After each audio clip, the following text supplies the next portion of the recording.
Allez, bonjour à tout le monde. Alors j'enregistre cette vidéo dans les conditions d'un live, d'un direct, pour faire suite au live que j'ai fait hier soir avec Guillaume Guillou sur mon compte Instagram. On a parlé de collapsologie, d'effondrement, on a parlé d'antifragilité, d'empowerment, bref, de comment on pourrait s'adapter à l'effondrement civilisationnel qui vient en fait. Donc je voulais revenir dessus pour pouvoir étayer certains points ou aborder un petit peu aussi différemment certains contenus, vous apporter un peu plus peut-être de compréhension sur certains sujets qu'on a abordés. On a parlé de plein de choses. Guillaume a été très pragmatique, très concret dans la vision qu'il a de la situation et aussi dans les actions que lui met en place justement pour pouvoir traverser cette période qui risque d'être de plus en plus compliquée de la manière la plus sereine avec femmes et enfants naturellement.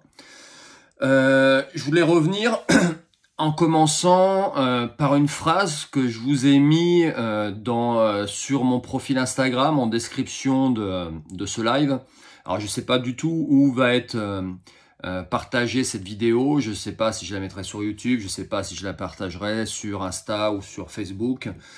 Peu importe, donc si vous ne l'avez pas vu le live dont je vous parle, je vous invite à le visionner. Il est donc sur mon compte Instagram. J'en ferai peut-être une captation pour le mettre sur ma chaîne YouTube, mais en tout cas à l'heure où j'enregistre cette vidéo, il est accessible uniquement sur mon compte Instagram. Donc si vous ne l'avez pas vu, visionnez-le.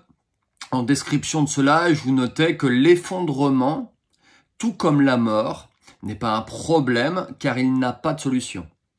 Il faut apprendre à vivre avec sans être dans le déni ni sombrer dans le désespoir. Donc il y a plusieurs choses importantes qu'il faut comprendre, c'est que il n'est plus temps de se dire est-ce que l'effondrement de notre civilisation va effectivement arriver. Il y a eu énormément de films hollywoodiens sur le sujet. Vous avez peut-être lu des romans un peu dystopiques sur le sujet. Je pense à Mad Max pour les plus anciens d'entre vous, où c'était présenté comme une éventualité, quelque chose de l'ordre de l'imaginaire, etc. On n'en est plus là, on sait maintenant, les plus grands scientifiques, quand je dis on, c'est pas moi, hein, c'est beaucoup de scientifiques dans différents domaines, en fait beaucoup de gens dans différents domaines parlent de l'effondrement du système qu'ils sont en train d'observer, que ça soit sur le plan politique, que ça soit sur le plan social, que ça soit sur le plan économique, que ça soit sur le plan énergétique, que ça soit sur le plan des ressources alimentaires, etc. De l'accès à l'eau potable, de la vie tout simplement sur cette planète, des écosystèmes, bref, peu importe les domaines de recherche et d'expertise, tous ces gens-là en arrivent à la même conclusion, c'est que tout est en train de se casser la figure ou ne tient plus qu'à un fil, et souvent de manière artificielle. Je pense en particulier au système financier. Bref, donc il n'est plus le temps de se dire est-ce que cet effondrement va avoir lieu, mais plutôt quand est-ce qu'il va avoir lieu et est-ce que je vais être prêt pour pouvoir le moins possible souffrir de cette situation. Donc dans la phrase que je viens de vous lire, il y a ce problème d'effondrement qui, tout comme la mort, est inévitable. On finira tous un jour par mourir. Donc c'est pas véritablement un problème, parce que quand vous partez du principe que vous avez un problème, c'est que vous partez aussi du principe qu'il y a une solution à ce problème. Votre découvert tous les mois à la banque, c'est un problème. Il y a peut-être des solutions à mettre en place. Votre problème de surpoids, effectivement, c'est un problème. Il y a peut-être des solutions. Il y a peut-être des solutions à mettre en place. La mort, c'est pas un problème. Parce qu'on n'y échappera pas. L'effondrement n'est pas un problème. parce qu'on n'y échappera pas. Donc il y a une prise de conscience à avoir à ce niveau-là. Et ça fait référence aussi, quand je pense à ça, au film peut-être que vous avez eu, Don't Look Up, avec Leonardo DiCaprio, un film un peu dystopique, un peu parodique de la situation actuelle, où les gens sont dans le déni complet de la situation. Ben là, il n'y a plus de déni à avoir. Il faut vraiment, la première chose, prendre conscience que cet effondrement va avoir lieu, et pas dans 3, 4, 5, 6, 7 générations, mais notre génération. Et de manière plus sûrement, la génération de nos enfants va vivre cet effondrement. Et donc, il faut apprendre à vivre avec. Donc, vivre avec, on va voir que c'est là où des notions, quand on parle de vivre avec l'effondrement, il y a des concepts comme l'antifragilité de Nassim Nicolas Taleb qui sont intéressants. Il y a des concepts d'empowerment, d'autonomisation, cette capacité à se réapproprier un petit peu son autonomie, en tout cas sur les leviers importants qui gèrent notre survie et notre épanouissement, notre bien-être. Donc tous ces concepts-là, dont je vais vous parler un petit peu, peuvent mûrir dans votre tête qu'à partir du moment où vous avez conscientisé que l'effondrement, effectivement, on va le vivre, et qu'il faut donc apprendre à vivre et donc s'y préparer. Sans sombrer dans le déni, sans sombrer dans le désespoir. Ouais. Et c'est là où parfois c'est compliqué, parce que à partir du moment où on commence à aborder ces sujets-là, qui dans l'imaginaire hollywoodien des gens, vous avez tous vu des films dystopiques qui parlent de fin du monde, de catastrophe, alors que ça soit la faille de San Andreas qui s'ouvre et qui engloutit toute la côte ouest des États-Unis, que ça soit un volcan, que ça soit une éruption, que ça soit une météorite qui percute la Terre, que ça soit une tempête géostorm qui ravage le globe. On a tous vu des films qui vont dans ce sens, et donc on a tous flippé notre mère en regardant ces films-là. Donc inconsciemment, quand on parle de ces choses-là avec les gens, il y a deux choses qui se passent. Il y a une partie de leur mental qui dit non mais ça fait partie, c'est un film en fait, ce que tu me racontes. Ça n'existe pas, j'ai vu le film moi aussi Yannick, réveille-toi, on n'est plus au cinéma. Donc il y a une notion de c'est pas la réalité, quelque part un peu de déni, puis il y a aussi une notion de peur. Ouais, ça fait peur. Ouais. Et donc quand on a peur, il y a différentes manières de réagir à la peur. Il y a trois manières de réagir à la peur. Il y a le combat. Donc certains d'entre vous, vous allez vous préparer au combat. En l'occurrence ici, vous allez vous préparer. Vous avez pris les choses au sérieux. Et vous allez vous préparer à traverser cette période compliquée. Une deuxième manière de réagir à la peur, c'est la fuite. Et la fuite, c'est le déni. Ouais, je fuis. Je veux pas regarder ça. Donc, on montre ça ici. Et ben, je vais fuir. Je vais courir à l'opposé en mettant des œillères pour surtout pas voir la réalité en face. Et la troisième situation, c'est ce qu'on appelle le freeze. Ouais, c'est le fait d'être tétanisé, être tellement dans la peur que tu es paralysé, tu sais pas quoi faire, et donc tu ne fais rien.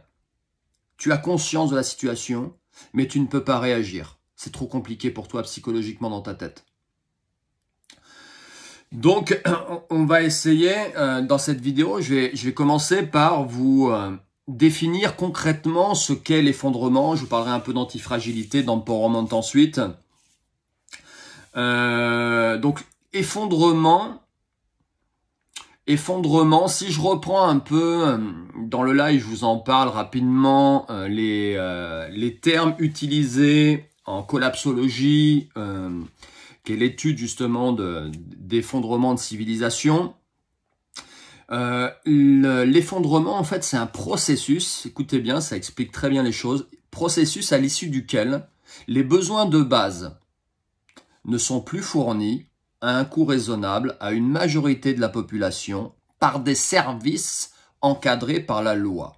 Donc, quels besoins de base humains on parle? L'eau, l'alimentation, le logement, l'habillement, l'énergie, la sécurité. Donc, un effondrement, et l'humanité, on a déjà connu plein des effondrements.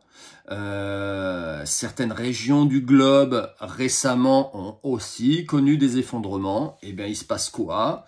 De manière que ça soit à cause d'une guerre ou que ça soit à cause d'un ouragan ou d'une catastrophe, tremblement de terre, éruption volcanique, etc.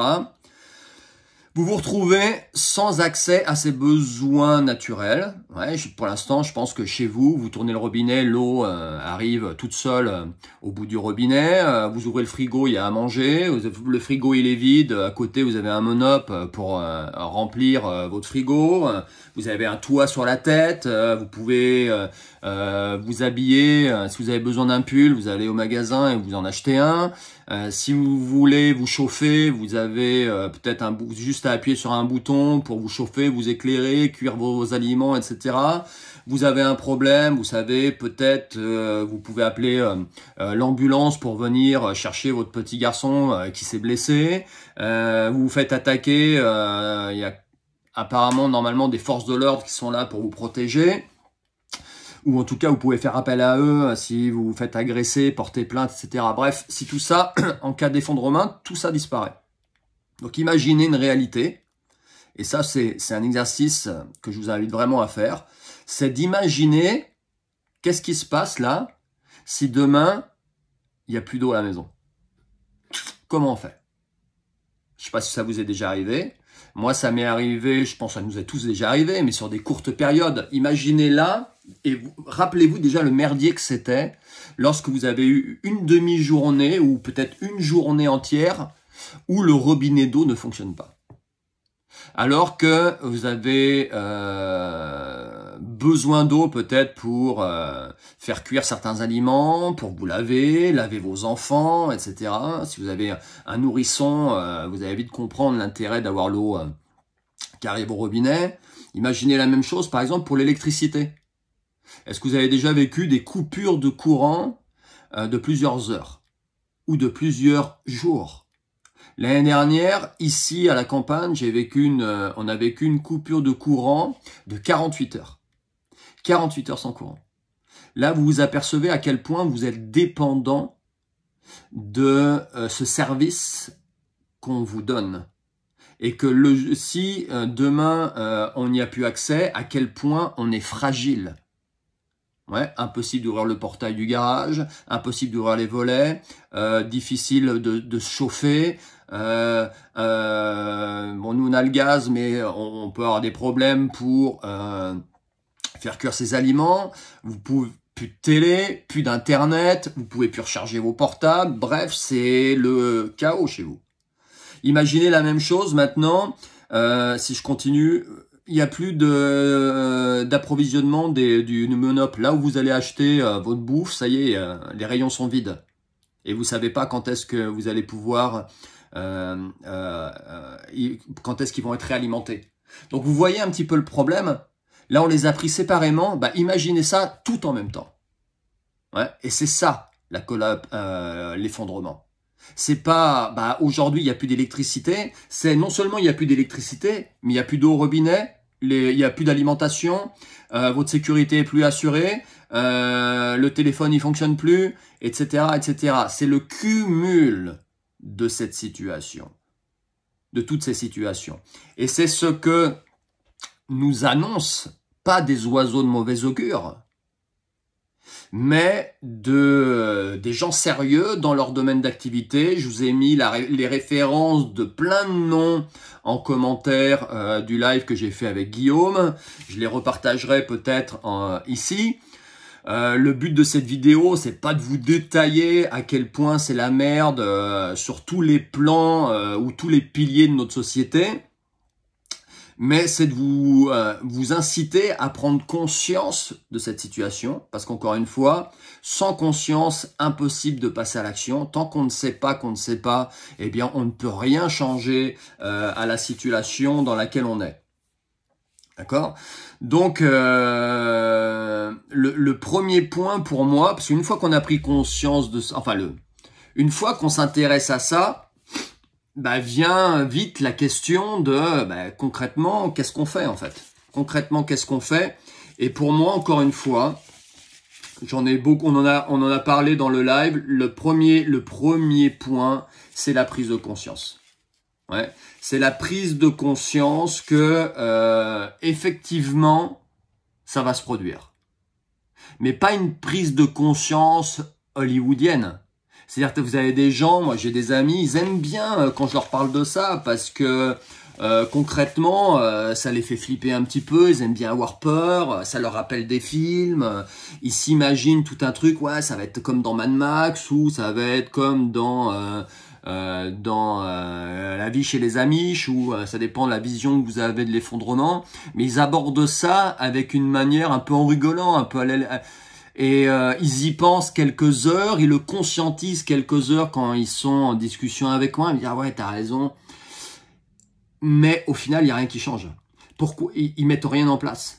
Pourquoi ils mettent rien en place? Parce que la conscience du truc elle est pas réelle, elle est pas réelle, et sans prise de conscience objective, factuelle de la situation, sans prise de conscience aussi qu'aucun sauveur ne viendra vous prendre par la main pour vous dire quoi faire et vous sauver de la merde dans laquelle vous serez, vous ne passez pas à l'action. Ouais.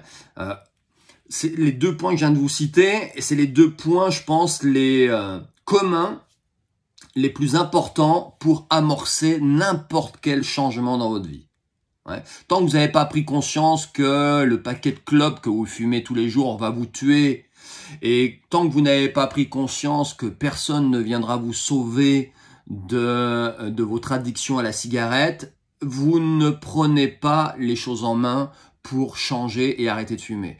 Tant que vous n'avez pas pris conscience que vous avez 50 kilos en trop et que ça va finir par vous tuer, et que vous n'avez pas pris conscience que personne va faire le job à votre place pour essayer de vous aider à retrouver un peu plus de santé, vous ne passez pas à l'action. Et bien là, c'est exactement la même chose.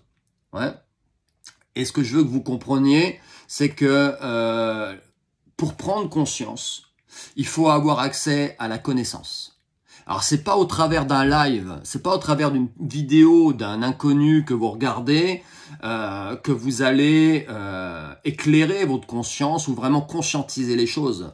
Moi, si j'ai conscientisé tout ça, ça s'est pas fait en 3 mois ou en 6 mois.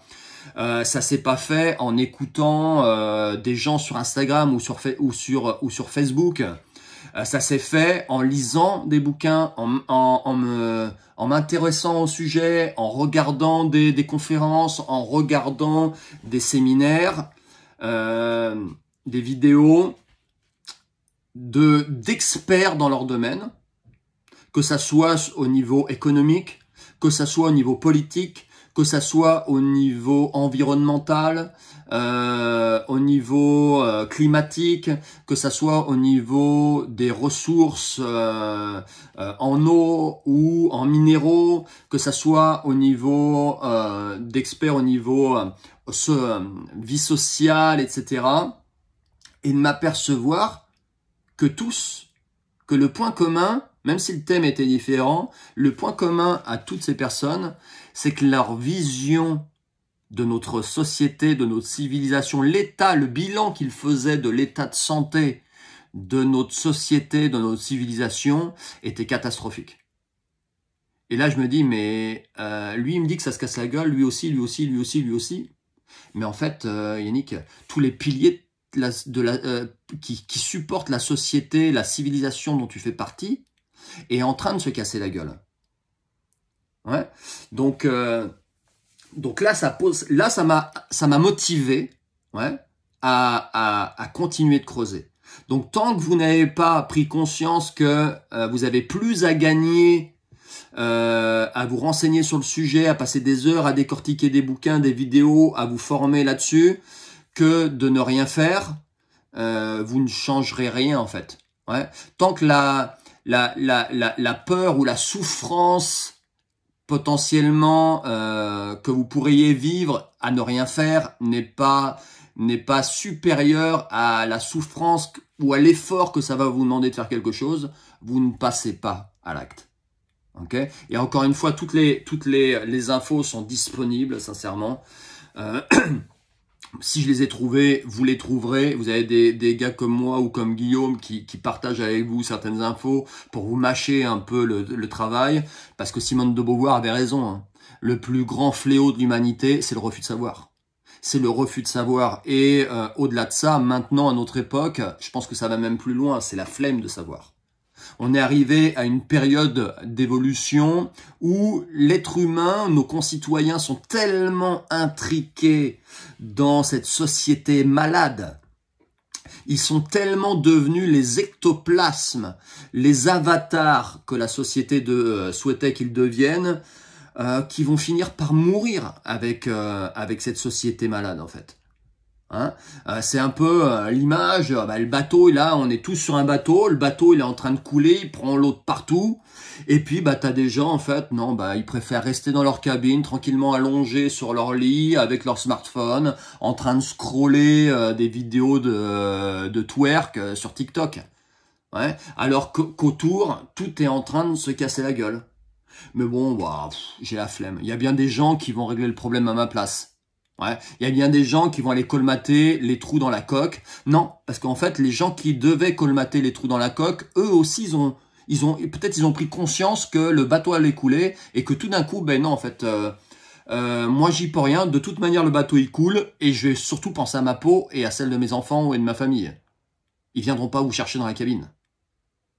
Ouais, et on en est là. En termes de problématiques, quand on est confronté à ce genre de situation, c'est que les gens pourraient avoir accès aux connaissances qui leur permettraient de prendre conscience et donc d'agir, mais ils ont la flemme. Ils ont la flemme parce que depuis tout petit, on les a rendus dépendants d'une aide extérieure pour leur survie. Okay, et donc c'est la première notion aussi qui est importante pour agir, c'est de reprendre la responsabilité de sa vie en fait. C'est de reprendre la responsabilité de sa vie. Et ça rejoint le concept d'antifragilité. Quelque chose de fragile, c'est quelque chose qui dépend, que ça soit un être humain, un organisme ou un objet, c'est quelque chose qui dépend d'une aide extérieure pour survivre. Si je fais tomber cet iPhone par terre, il va se briser, il est fragile. Ouais. Si je le rattrape, il va pas se briser. Il a besoin de mon intervention extérieure pour ne pas se briser. Et bien là, c'est un petit peu la même chose. Tant qu'on est dépendant d'une aide extérieure pour son approvisionnement en eau, son approvisionnement en alimentation, pour son énergie, pour sa sécurité, etc., on est dépendant, rendez-vous compte, que pour les points les plus importants de votre survie, vous êtes dépendant d'une aide extérieure. Je répète, pour les points les plus importants pour votre survie, donc l'eau, l'accès à l'eau, l'accès à la nourriture, vous êtes dépendant d'une aide extérieure. Si cette aide extérieure, stoppez, parce que tout s'est effondré. Qu'est-ce que vous devenez? Prenez conscience à quel point vous êtes fragile. Et le problème, c'est que dans notre société où on est noyé depuis toujours dans un confort où tout nous est offert, où on a opulence de tout, où si on a chaud, on a la clim, si on a froid, on a le chauffage, s'il fait noir, on a appuyé sur un bouton, il y a la lumière, on a faim, nous, le frigo, il y a à manger, on va d'un point A à un point B, on a des transports en commun, on a des trottinettes électriques, etc., etc., on vit dans l'opulence. Mais cette opulence qui nous est apportée par des services extérieurs nous fragilise, mais d'une force. Parce que si demain ces services n'existent plus, on ne sait plus quoi faire. Si demain les transports en commun n'existent plus, on ne sait plus quoi faire. Si demain on n'a plus de gasoil pour mettre dans la voiture, qu'est-ce que vous ferez? Comment vous irez travailler alors que le lieu où vous devez aller, il est à 30 ou 40 km? Comment vous verrez vos parents Si vos parents sont à 40 km de chez vous et que vous n'avez plus de moyens de vous bouger parce qu'il n'y a plus de gasoil à la pompe ou parce que votre réservoir il est vide. Ouais. Donc comprenez que cette situation d'opulence, d'abondance, entre guillemets, ou qui nous apporte une certaine notion de confort ou de sentiment de liberté, au final, c'est un leurre. C'est un leurre qui nous fragilise. Et le problème, c'est que depuis tout petit, on vous enferme dans ce leurre. À aucun moment dans votre vie, je pense, on vous a éduqué, on vous a informé à vous rendre plus autonome, que ça soit physiquement, que ça soit mentalement, que ça soit émotionnellement, ou que ça soit dans l'assouvissement de vos besoins primaires. Ouais, on vous a au contraire appris à donner votre pouvoir. Non, mais ça, reste à ta place. C'est pas à toi de faire ça. Lui, il va faire parce que lui, il sait. C'est pas à toi on vous a appris, si vous voulez, à devenir de bons citoyens. Et un bon citoyen, c'est quoi? C'est une personne qui va bien s'intriquer dans les mailles de la société et qui va pas faire de vagues, rentrer dans le cadre de cette société et se rendre, par conséquent, dépendant de cette société. Ouais. Et se rendre gentiment dépendant de cette société. À aucun moment on vous a incité à rechercher plus d'autonomie, plus d'indépendance, plus de souveraineté personnelle dans votre vie. Et c'est même mal vu. Regardez maintenant, dès que peut-être là, certains d'entre vous, vous prenez conscience de certaines choses et vous voulez regagner un peu de souveraineté dans votre vie, ben vous apercevez que c'est pas possible, que vous êtes pris dans une toile d'araignée dont vous n'arrivez pas à sortir. Et c'est là où la notion de liberté est importante. Quand je parle de liberté sur ces sujets, on me rigole souvent en nez en me disant Yannick, t'es dans un pays libre, va voir en Afghanistan ou dans certains pays d'Afrique et tu vas comprendre qu'en France t'es libre. L'erreur que font les gens, c'est qu'ils évaluent en fait leur niveau de liberté à ce qu'ils sont capables de faire. Ouais, je suis libre, si tu veux, je peux aller où je veux, je peux m'acheter ceci, je peux m'acheter cela, j'ai le droit de vote, etc., etc. Alors que la liberté, c'est aussi, et peut-être même surtout, être dans la possibilité de dire non. Eh bien, essayez de dire non. Ouais. J'ai jamais autant perçu à quel point j'étais englué dans cette société qu'à partir du moment où j'ai voulu me retirer toutes les perfusions que j'avais dans le dos qui m'étaient imposées par cette société. Donc essayez pour voir, on l'a vu pendant la crise sanitaire, de vous soigner par vous-même. Ouais. On va tout de suite vous faire passer pour un illuminé si vous parlez d'homéopathie, de naturopathie. On va vous parler de dérives sectaires si vous vous intéressez à des médecines, à d'autres médecines que la médecine allopathique. Je pense à l'Ayurveda, la médecine traditionnelle indienne, la médecine chinoise. On va vous regarder de travers en vous disant, ou on va vous stigmatiser, ou on va en tout cas pas vous inciter à aller dans ce sens. Essayez de faire l'école à la maison pour voir. Essayez de retirer vos enfants du système éducatif dans lequel ils sont intriqués et dans lequel on les formate à devenir de bons citoyens comme vous. Et vous allez vite vous apercevoir au final que vous n'êtes pas aussi libre que vous voulez. Essayez d'accoucher à la maison. Ouais, j'ai 4 enfants. Les 3 derniers sont nés à la maison. C'est pas si facile que ça. Vous devez... peut-être un peu moins maintenant, mais vous devez parfois lutter contre le système. Demandez aux sages-femmes qui pratiquent ces accouchements à domicile ce qu'elles doivent surmonter comme épreuve pour pouvoir avoir la liberté d'exercer leur métier comme elles l'entendent, en phase avec leurs valeurs, en phase avec leur vision du monde. D'accord ? Donc essayez d'apprendre à vous protéger seul. Eh ben, vous allez vite être taxé de séparatistes, de dangereux terroristes, parce que vous apprenez à manipuler des armes à feu, par exemple. Pas dans l'objectif d'aller tuer votre voisin, mais dans l'objectif de peut-être un jour pouvoir vous protéger. Qu'est-ce qui se passe demain? Je vis, moi, dans un corps de ferme. Enfin, je vis dans une longère. Je suis en pleine campagne. Qu'est-ce qui se passe demain si 4 inconnus rentrent dans la maison? Je suis au rez-de-chaussée, mes enfants sont à l'étage. Qu'est-ce qui se passe? J'appelle la police. Mais qu'est-ce qui se passe? Il leur faudra à peu près 20 minutes pour venir. Qu'est-ce qui se passe pendant 20 minutes? Je me défends pas. Si je me défends, et si je blesse l'un des potentiels agresseurs, je risque, moi, d'avoir des problèmes avec la loi. Ouais.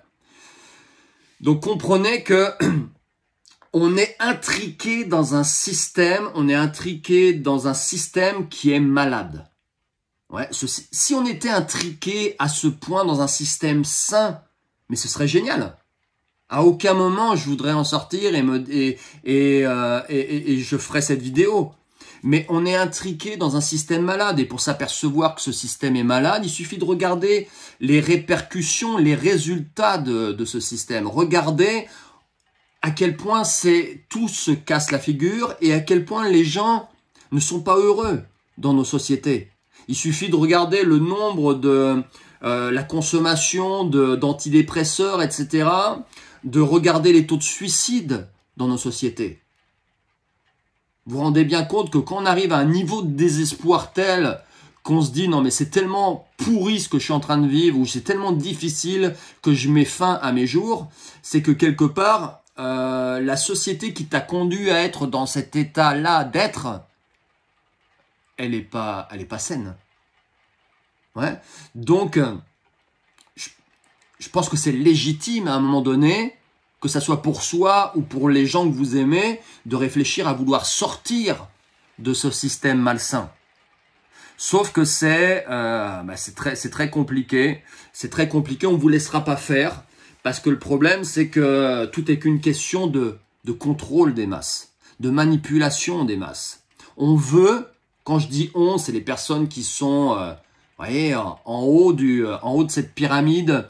Nous, on est plutôt en bas. On est ceux qui œuvront, qui vivons un petit peu comme on peut ou qui survivons à notre condition. Puis au-dessus, il y a des gens qui se gavent. De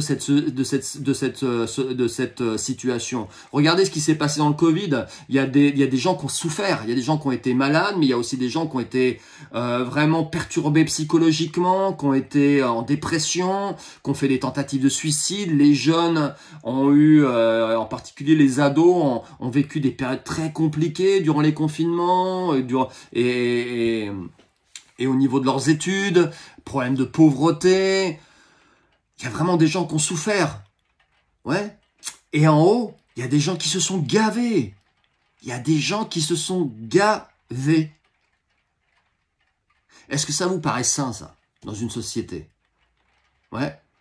Comment c'est possible que dans une même situation plutôt chaotique, il y a des gens là qu'on enfonce dans la souffrance, alors que d'autres sont tranquillement assis sur leur trône et profitent de la misère des autres? Est-ce que vous pensez que c'est un modèle de société stable? Eh bien, comprenez qu'il y a certaines personnes, si vous étiez, mettez-vous à leur place. Ouais. Vous êtes tout en haut. Est-ce que vous avez envie que ça change?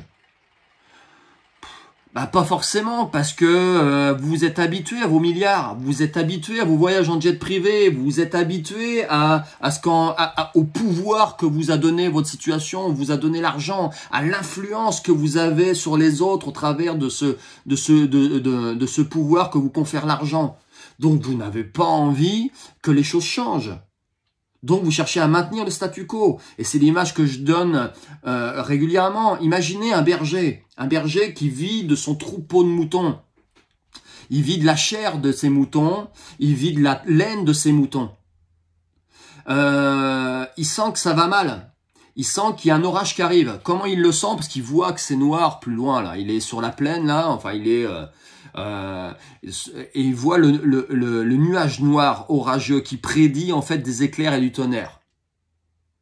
Qu'est-ce qu'il va chercher à faire? Il a peur. Il a peur de quoi? Il a peur que tous ses moutons se barrent parce qu'il a besoin il a peur que que sa principale source de revenus lui échappe. Il a peur de perdre son statut. Il a peur de perdre ses rentrées d'argent. Il a peur de perdre ce contrôle sur son troupeau. Donc, qu'est-ce qu'il va faire? Il va les parquer. Il va tout faire pour les parquer, physiquement ou psychologiquement. Ouais. C'est là où aussi l'impuissance apprise rentre en jeu dans nos sociétés. On vous persuade que vous ne pouvez rien faire. On vous persuade que vous ne pouvez rien changer à la situation. Donc là, le berger, il va les parquer pour pouvoir quoi? Mieux les contrôler. Qu'est-ce qu'il va faire? Il va casser la gueule aux 2-3 boucs dominants qui pourraient défoncer les barrières et entraîner le troupeau en dehors de cet enclos. Ouais, il va bien leur péter la gueule, il va leur péter une patte ou il va leur couper les couilles, comme ça il n'y a plus de problème. Il va électrifier la barrière, comme ça on s'est pris 2-3 coups de jus, 2-3 punitions parce qu'on n'a pas respecté les règles. Faites la référence, hein, ce sont des images, faites la référence à ce que vous vivez dans votre situation. Il va ensuite acheter il va foutre des chiens qui sont dressés pour surveiller le troupeau, qui sont dressés pour mordre. Le premier mouton qui sait de sauter la barrière, il se fait mordre le jarret, je peux vous dire qu'il va vite retourner, je sais pas si jarret ça se dit pour un mouton, mais vous avez compris. Il se fait mordre le cuisseau et il va vite retourner d'où il vient. Ou vous avez les chiens qui aboient pour prévenir le berger qu'il y en a qui essaient de s'enfuir, ou qui aboient pour faire peur. Vous comprenez? Eh ben c'est exactement la même chose au niveau de ce qu'on est en train de vivre en ce moment. C'est-à-dire que les grands qui nous dirigent, entre les grands entre guillemets, c'est-à-dire que les gens qui sont en haut de cette pyramide, bien confortablement assis sur leur trône, ils n'ont pas envie que la situation change. Mais ils ont conscience qu'il y a le merdier en fait quand même un peu. Hein. Il y a 2-3 trucs qu'ils contrôlent pas forcément et c'est un peu la merde. Donc il y a risque d'avoir un orage qui arrive. Donc ils vont tout faire pour maintenir le statu quo et garder le contrôle sur le troupeau.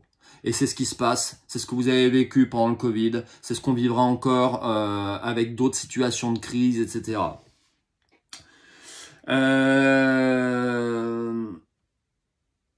Donc, le premier point pour moi, voilà, il est là. C'est une notion de retrouver son empowerment, une prise de conscience suffisamment forte qui va vous pousser à l'action et qui va vous pousser à reprendre les rênes de votre vie, de votre existence, de votre destinée, prendre la responsabilité l'entière responsabilité des points importants dont vous avez besoin pour votre survie, pour votre épanouissement, pour votre bien-être.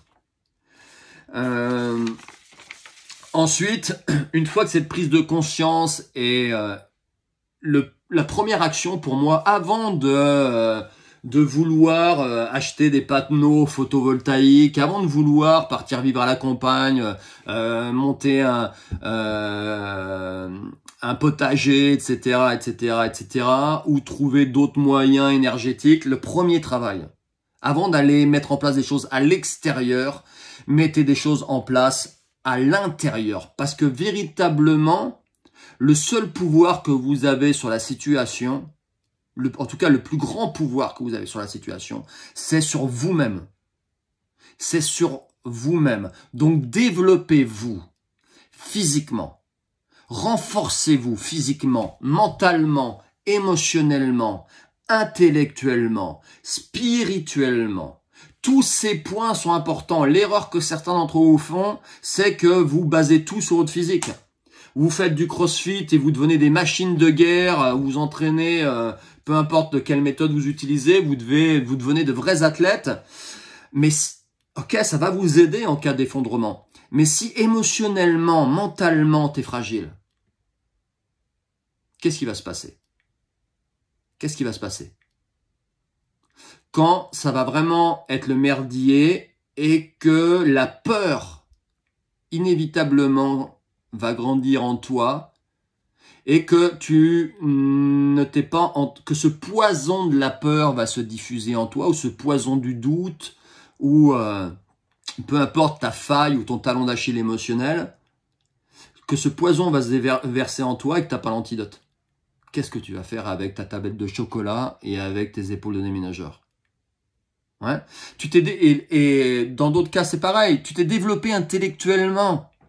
Tu sais monter un abri survivaliste, tu sais faire un potager, tu as plein de connaissances en survie, etc. Mais si t'as pas la force physique, mon ami, de te défendre, de mettre 2-3 claques, ou la force physique pour couper à la hache le chêne qui va te permettre d'avoir le matériel pour faire ce que tu veux faire. Qu'est-ce que tu vas faire? Tu t'es développé physiquement et intellectuellement, ok, mais qu'est-ce que tu vas faire si spirituellement tu n'es pas suffisamment fort pour garder l'espoir, garder la foi en toi et en un monde meilleur? Si t'as pas cette force intérieure, ce feu sacré intérieur en toi que peut t'apporter la spiritualité, comment tu vas faire? Ouais. Tu t'es acheté, t'as pris une licence de tir, tu t'entraînes au tir 3 fois par semaine, tu tires sur des cibles, sur des gongs. Qu'est-ce que tu vas faire si mentalement t'as pas la force mentale? Qu'est-ce que tu vas faire avec ton gun si tu craques émotionnellement ou mentalement en cas d'effondrement? Concrètement, il va te servir à quoi? À te tirer une balle dans la tête? Et celle de tes enfants parce que la situation sera catastrophique? Hein? Donc comprenez que le premier job, il est là. Ça sert à rien de vouloir faire des choses à l'extérieur si ça, vous l'avez pas mis en place. D'accord? Donc, développez-vous intérieurement, que ce soit avec moi sur certains programmes que j'ai mis en place, avec Guillaume sur ce qu'il propose ou avec d'autres personnes que vous suivez, qui ont une approche qui vous permettent de vous développer physiquement, mentalement, émotionnellement, intellectuellement, spirituellement, travailler sur tous ces plans qui constituent qui vous êtes, de manière à ce que vous soyez le plus solide possible en cas de d'effondrement de cette société, en cas de vraiment de rupture de normalité dans cette société, ou en cas de je me retrouve dans une situation d'inconfort. Il se passe rien. Ouais, et je souhaite sincèrement me tromper, me dire que tous ces gens-là se trompent et qu'il ne se passe rien. Bah, au pire, vous aurez des choses à transmettre à vos enfants, à vos petits-enfants, et vous serez un exemple pour eux en termes de force, de valeur morale, de connaissances, etc. Ok? Ensuite, concrètement après, bah, il faut qu'il y ait des choses à l'extérieur qui se passent. D'ailleurs, il y a des choses qui doivent se passer une fois que vous avez agi sur vous. Il y a 2 choses. Rechercher l'antifragilité, rechercher l'autonomie. Rapidement, pour rechercher l'antifragilité, je passe rapidement les points que j'aborde. Je vous invite à aller voir la vidéo que j'ai faite sur ma chaîne YouTube où je parle d'antifragilité. Mais première chose, donc l'antifragilité, c'est le concept développé par Nassim Nicolas Taleb, qui part du principe que l'humanité va être confrontée à ce qu'il appelle des signes noirs. Des signes noirs, ce sont des événements qu'on n'avait pas ou peu prévus, en tout cas on s'était pas préparé, qui avaient de faibles chances de se réaliser, mais qui au final se sont réalisés. Par exemple, les attentats du World Trade Center, la guerre en Ukraine, le Covid, tout ça, ce sont des signes noirs. On avait en tête que c'était possible, mais pas au point de s'y préparer. La faille de San Andreas, que vous connaissez peut-être aux États-Unis, si demain elle s'ouvre, ça sera un putain de signe noir. Pourtant, les gens, ils connaissent l'existence de la faille. Ils savent qu'un jour, ça va merder. Mais pour autant, c'est tellement de l'ordre de la fiction, il y a tellement eu de films sur le sujet, j'en ai regardé un il y a pas longtemps, l'autre fois, avec The Rock, pas mal d'ailleurs le film, que pour eux, c'est de l'ordre de la fiction, où ils se disent, oui, mais ça va arriver, après moi le déluge, quoi, ça va arriver dans des décennies, donc je m'y prépare pas. Sauf que si demain, cette faille s'ouvre, vraiment, la rupture de normalité va être énorme. Donc là, on sera pas en train de se demander, mon Dieu, comment je vais pouvoir brancher mon iPhone pour le charger. C'est plutôt comment je vais survivre. Donc un signe noir, c'est ça. Ouais. c'est quelque chose qui a un impact énorme sur la société et sur les êtres humains. Et vu l'instabilité de notre civilisation et du monde dans lequel on vit, Nassim Nicolas Taleb, il dit il va y avoir de plus en plus de signes noirs. Et on le voit bien qu'il y en a de plus en plus de signes noirs. D'accord? Et que donc, pour survivre à ça, il va falloir aller vers ce qu'il appelle de l'antifragilité. L'antifragilité, c'est à l'opposé de la fragilité. Fragilité, mon iPhone il tombe par terre, il se brise. Antifragilité, mon iPhone il tombe par terre, il devient plus résistant, de plus en plus fort. Vous êtes par nature antifragile. Le vivant est par nature antifragile. Votre corps, plus vous allez le stimuler, plus vous allez le renforcer, le mettre dans une situation d'inconfort, en respectant 2-3 paramètres physiologiques quand même, plus il va se renforcer. Donc, il faut aller vers cette quête d'antifragilité. Donc, je vous en parle dans cette vidéo. Je vais pas revenir spécialement dessus, mais je vous invite à aller voir cette vidéo sur ma chaîne YouTube. Ensuite, rechercher l'autonomie. Donc, pour moi, il faut se préparer à cette situation. Une fois qu'on a pris conscience de la situation, on ne peut pas. T'as pris conscience du truc. T'as pris conscience de là où tu vas. À part si t'es suicidaire, à part si t'aimes souffrir, que t'es un peu maso, t'es obligé de prendre en main les choses. Donc moi, je vais vous dire un peu ce que moi je mets en place. C'est pas forcément ce que vous devez faire, mais il y a 2-3 points quand même qui me paraissent une évidence. Première chose, quittez les grandes agglomérations. Quittez. Vous vivez à Paris, mais barrez-vous de Paris. Barrez-vous des grandes zones urbaines, parce que le jour où ça va s'effondrer, les endroits où ça va craindre le plus, où les gens vont le plus souffrir, où leur niveau de fragilité est le plus élevé, parce que leur niveau de confort est le plus grand, paradoxalement, c'est en milieu urbain. En milieu urbain, si vous n'avez plus, le Monoprix il est fermé, vous n'avez plus d'électricité, les ascenseurs ils sont en panne, vous vivez tout en haut de la tour, vous n'avez plus de gasoil, il n'y a plus le téléphone, il n'y a plus la Wi-Fi partout, il n'y a plus les transports en commun. Mais qu'est-ce que vous devenez? Qu'est-ce que deviennent ces millions de personnes à Paris? Si tout ça se passait, imaginez tout ce que je viens de dire se passe 2 heures. Visualisez le bordel. Imaginez maintenant que ça dure des mois. Qu'est-ce qui va se passer? Est-ce que ça va être des endroits où ils font bon vivre? Donc quittez les grandes agglomérations. Alors vous me dites, oui, mais c'est facile de dire ça, Yannick, tu comprends, blablabla, moi je travaille à Paris, mon travail... Ben, si t'en es là, c'est que l'effort que tu dois faire pour te barrer de cette zone urbaine dans laquelle tu vas être en grande situation d'inconfort en cas d'effondrement, c'est que l'effort est supérieur à la souffrance que tu imagines être la tienne en cas d'effondrement. C'est-à-dire que tu n'as pas pris conscience de la situation. Sinon, tu te sortirais les doigts du cul pour te barrer. Okay? C'est ce que moi j'ai fait avec femme et enfant quand on a eu notre deuxième fils il y a un peu plus de 10 ans. On s'est barré de Paris. Pas parce qu'on se plaisait pas où on vivait. On vivait dans une banlieue parisienne plutôt huppée, entre Saint-Cloud et Versailles, au bord d'une forêt. On était des nantis, on était des privilégiés. On vivait pas dans le 9-3, au fin fond d'une zone et on était bien. Mais parce que on avait conscience de ça. Ouais, donc quitter les grandes agglomérations, aller à la campagne.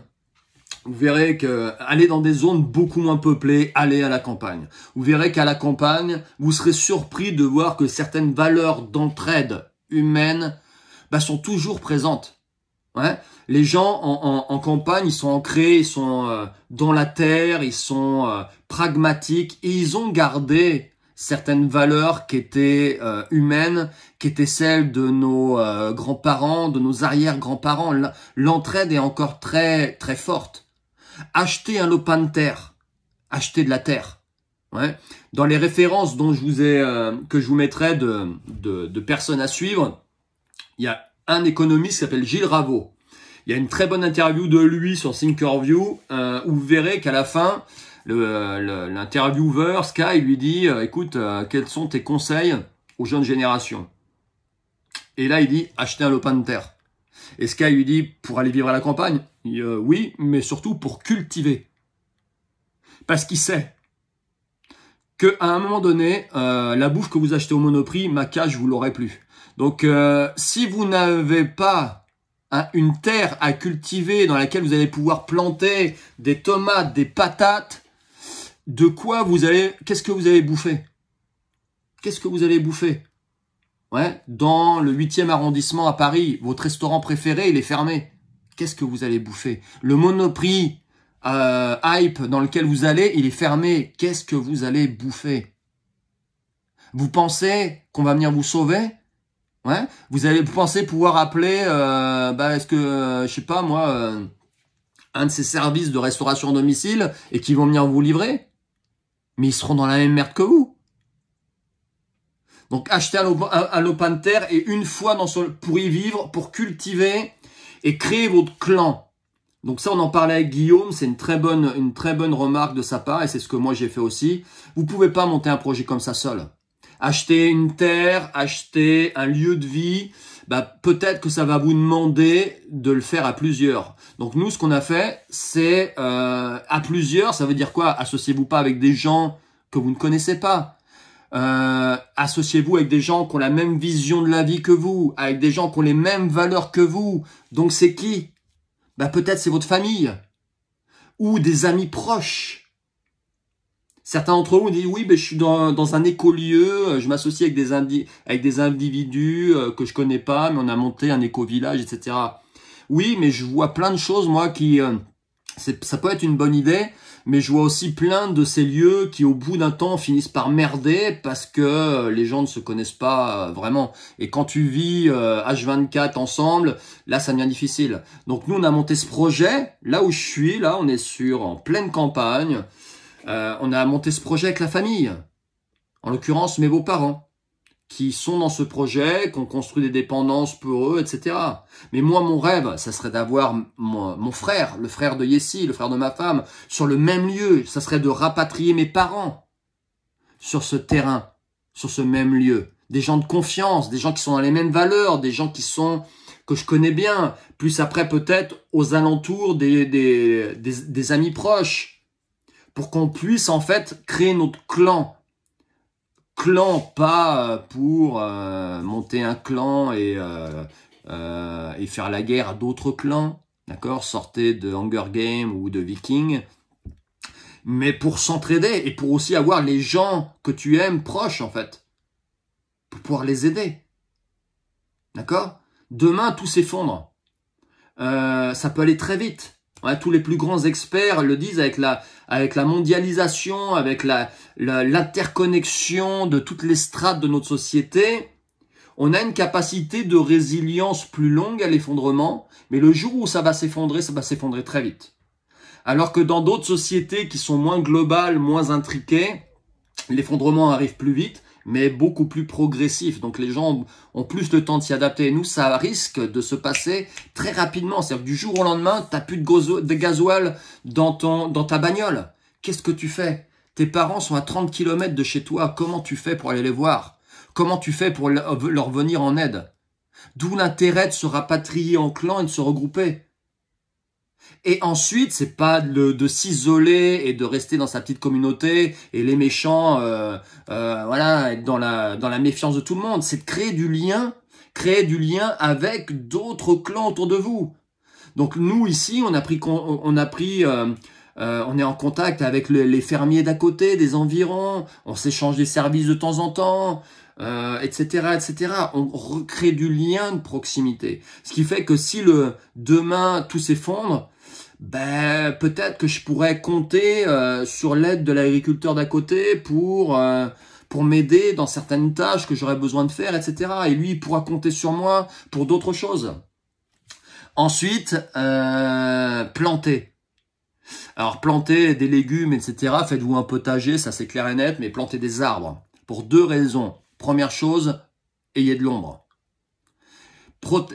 Donc nous ici, on plante des arbres fruitiers aussi, qui vont pouvoir nous nourrir, mais des arbres pour avoir de l'ombre. Pour que la température au sol, si les températures extérieures augmentent, pour que la température au sol soit plus basse, pour que l'eau pénètre plus dans les terres et puisse irriguer un peu plus les sols, planter des arbres qui ont des racines qui s'enfoncent profondément dans le sol, qui vont pouvoir résister aux tempêtes, qui vont pouvoir aussi permettre à l'eau de perfuser en fait la terre et donc que cette terre soit plus viable. Rechercher l'autonomie énergétique. Donc pour vous chauffer, pour cuire, nous ici, on a essayé d'avoir le moins possible d'électricité pour ce qui est alimentaire et chauffage. Donc on chauffe au bois, même si on a une pompe à chaleur qui fonctionne encore à l'électricité. On a un gros poêle à bois qui est capable de chauffer toute la maison. Mais ça nécessite de stocker du bois. Donc là, je m'aperçois que le bois que j'ai stocké, il va pas être suffisant, par exemple, s'il n'y a plus d'électricité cet hiver, pour chauffer toute ma famille. Mais j'ai conscience qu'aux alentours, j'ai des arbres que je pourrais aller couper. Pour cuire, si tout fonctionne à l'électrique chez vous et que demain vous avez plus d'électricité, comment vous faites pour chauffer les pâtes pour vos gosses? Il n'y a plus d'eau. Comment vous allez faire pour chauffer les pâtes que vous avez dans votre garde-manger? Qu'est-ce que vous faites? D'accord? Donc moi je sais que le poêle à bois, j'ai ce qu'il faut dessus pour cuire. J'ai du gaz. Là j'ai j'ai 1 an de stock de gaz pour qui vont me permettre de. Je sais que pendant 1 an, je suis capable de faire cuire des aliments. Ouais. Si tout est électrique chez vous, vous n'avez que des plaques électriques pour faire cuire votre bouffe. Si demain quelqu'un appuie sur le bouton et dit stop, du jour au lendemain, d'une heure à l'autre, vous n'avez plus rien. Ensuite, accès à l'eau. Accès à l'eau, ça c'est un point important. Est-ce que vous avez un accès à l'eau, un puits sur votre terrain?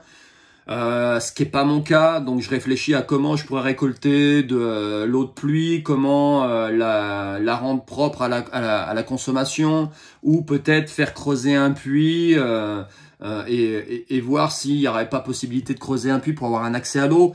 Moi, quand je repense à la ferme de mes grands-parents dans laquelle j'allais tous les week-ends, parce que mon père chassait, mais ils étaient autonomes. Ils avaient un potager mais énorme qui leur donnait de la nourriture à foison. Ils avaient des cochons, ils avaient des poules, ils avaient des œufs, ils avaient des lapins, ils avaient des volailles dont ils chassaient.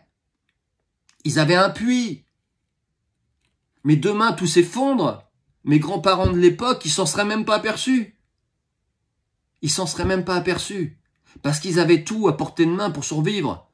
Et nous, à notre époque moderne, on s'est tellement gargarisé d'être dans le confort et de regarder ces gens qui vivaient à la campagne comme des arriérés qu'on s'est même pas aperçu qu'on creusait notre tombe, en fait.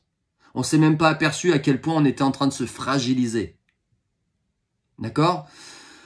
Donc il faut retourner vers ça, il faut retourner vers une proximité à la nature, vers cette autonomie énergétique, alimentaire, sociale, recréer du lien de proximité, arrêter de consommer dans les grandes surfaces, aller vers les producteurs qui sont autour de chez vous, qui produisent peut-être de la viande de meilleure qualité, du lait de meilleure qualité, des fruits de meilleure qualité, faites-leur plaisir, allez les voir, prenez contact avec eux. Parce que demain, ce sera peut-être votre plus grande source de ressources, en fait, plus grande aide pour arriver à traverser la période qui nous attend. Ensuite, il va falloir se renforcer, c'est ce que je vous disais tout à l'heure, hein. Clairement, renforcez-vous. Vous pouvez plus vous permettre d'être faible physiquement, mentalement, émotionnellement, spirituellement. Renforcez-vous sur tous les plans qui font qui vous êtes. Et faites le deuil. Faites le deuil, c'est parfois ça qui est difficile à faire, c'est que... en particulier si vous avez des enfants, c'est ce que j'expliquais aussi à Guillaume lors du live, c'est que quand vous avez des ados de 15 ans qui commencent à vouloir sortir et à profiter de la vie, aller au cinéma, peut-être aller en boîte, dans des bars, voyager, etc., se dire qu'il y a de grandes chances malheureusement, ou de grands risques, qu'ils ne puissent pas connaître l'insouciance de l'adolescence que vous avez connue et en profiter, comme vous en avez en profité, c'est compliqué. Comment éduquer son enfant sans le traumatiser et sans lui projeter un avenir sombre qui va le rejeter, qui va rejeter ce que vous êtes en train de lui dire ou que vous allez le mettre en dépression. Moi, j'ai des amis qui sont allés à fond là-dedans, mais leurs gosses, ils sont traumatisés maintenant. Ouais, ils ont peur de tout, ils voient la vie en noir. On peut pas aller Faut faire aussi attention à comment on explique les choses aux enfants, parce que on peut pas leur briser leur rêve. Hein. Dans la phrase que je vous disais tout à l'heure, il y a une notion, c'est de pas perdre. Il faut garder l'espoir. En fait, il faut pas sombrer dans le désespoir. Donc vous pouvez pas être vous la source du désespoir de vos enfants. Mais par contre, clairement, il va falloir les éduquer pour qu'ils soient heureux, peut-être avec des choses plus simples que vous. Si la seule chose qui rend heureux vos gosses, c'est la dernière tablette, le dernier iPhone, d'avoir Netflix et d'aller au restaurant tous les week-ends, putain, quand tout ça va se casser la gueule, et ça va se casser la gueule, les amis, je suis désolé de vous le dire, ils vont être malheureux. Ils vont être malheureux. D'accord? Donc là, en ce moment, vous voulez les protéger, leur faire plaisir, mais comprenez que vous êtes en train de les rendre dépendants de quelque chose qui va leur être retiré, peut-être, dans quelques années. Donc il faut essayer de les épanouir, les accompagner pour qu'ils s'épanouissent dans des choses plus simples. Retourner à une vie plus simple, plus proche de la nature, plus minimaliste. Et clairement, j'en parle moins parce que c'est moins mon domaine de compétence. Soyez prêts à vous défendre. Soyez prêts à défendre vos biens. J'espère qu'on n'en arrivera pas à ça, mais si demain ça devient tendu, je pense que ça sera beaucoup plus tendu dans des grands milieux urbains que clairement à la campagne. Mais comment vous allez vous défendre? Alors c'est pas avec le Krav Maga que vous avez appris que vous allez vous défendre. Si vous n'avez pas d'armes, vous êtes mal. En même temps, si vous avez des armes, mais que ça dure et que vos munitions ou les pièces pour entretenir vos armes viennent de Chine, comment vous allez faire? Vous avez une arme à feu pour vous défendre, mais vous avez intérêt d'avoir du stock de munitions ou être capable de les fabriquer vous-même, les munitions. Enfin bref, je rentre pas dans ce sujet-là. C'est pas forcément un sujet que je maîtrise. C'est pas le domaine dans lequel je suis le plus aguerri en matériel. Dans ma tête, c'est autre chose. Dans ma tête, je sais que je suis prêt. Et que j'aurai pas de mal à faire ce qu'il faut pour protéger les miens. Ça, c'est clair et net. Donc voilà un peu ce que je voulais vous dire. Ça reprend un peu les points qu'on a abordés avec Guillaume sur cela. Je sais pas où cette vidéo sera. L'objectif, c'est pas de vous faire peur. Le premier objectif, c'est d'ouvrir les consciences. Prendre conscience que de potentiellement la direction dans laquelle on va. Collectivement. Et une fois que cette prise de conscience, elle est prête, c'est de s'y préparer. Et moi, je suis persuadé qu'on peut vivre cette situation. En fait, que vous allez vivre cette situation à la mesure à laquelle vous vous êtes préparé. Si vous avez été dans le déni complet, vous allez souffrir. Si vous vous y êtes préparé, vous allez être plus facilement dans la joie et la paix intérieure que si vous ne vous y êtes pas préparé à tous les plans. Si vous vous êtes préparé à cette situation et que dans votre tête, vous êtes préparé malheureusement enfin, il faut pas tomber dans les extrêmes. C'est là où j'ai envie de vous dire. Parce que c'est aussi le risque. C'est quand on aborde cette réflexion, c'est qu'on se prépare tellement au merdier qu'on finit par le souhaiter. Hein, c'est un peu comme le militaire qui s'est préparé à aller à la guerre et qui est déçu parce qu'il n'y a pas de guerre. Donc là, il y a certaines personnes qui n'attendent qu'une chose, c'est que ça pète et que ça devienne Mad Max. Je pense pas qu'il faille aller dans cette direction-là. Malheureusement, ceux qui souhaitent ça obtiendront ça, s'arrangeront pour être dans des situations ou dans des lieux qui vont vivre ça. Ouais. Tous ceux qui se projettent dans un futur dystopique à la Mad Max, je me fais pas de soucis pour eux, ils le vivront. Moi, je me projette plutôt dans un futur. J'ai conscience que la partie Mad Max va certainement avoir lieu. Combien de temps elle va durer? Guillaume parlait de 3 mois, je sais pas. Moi, je suis clairement persuadé que ça sera essentiellement dans les milieux urbains. Qu'en pleine campagne, ça sera beaucoup plus détendu. Et derrière, moi, je visualise plutôt un film à la Amish, vous voyez, ouais. Retour aux charrettes, aux chevaux. Donc, ayez des chevaux. Ouais, j'ai de la chance, moi, autour de chez moi, il y a plein de chevaux. J'irai en piquer un. Mais j'imagine plus ça que un Mad Max avec les gens qui se font la guerre sur la route pour avoir accès à l'énergie, au carburant. Et qui se tirent dessus, parce qu'à un moment donné, les balles, vous les trouvez où? Le gasoil pour foutre dans vos bagnoles, vous les trouvez où? Okay, donc l'objectif, il n'est pas de vous faire peur, l'objectif, il est d'ouvrir les consciences et de vous projeter et de vous inviter à vous préparer pour que vous puissiez traverser cette situation, si elle a lieu, et peut-être qu'elle n'aura pas lieu. C'est pas, peut-être qu'il y a une puissance supérieure qui va descendre sur Terre et faire en sorte que tout se calme, on sait jamais. Mais au moins, si vous êtes prêts, vous traverserez beaucoup plus sereinement cette situation. Ok ? N'hésitez pas à partager ce live. Si vous regardez sur YouTube, suivez-moi sur YouTube. Mettez la petite cloche pour vous abonner, être au courant des vidéos. Partagez, diffusez ces informations si ça vous parle. Si c'est sur Facebook, même chose. Revisionnez le live d'Instagram. Allez voir la vidéo où je vous parle d'antifragilité sur ma chaîne YouTube. Et diffusez ces informations.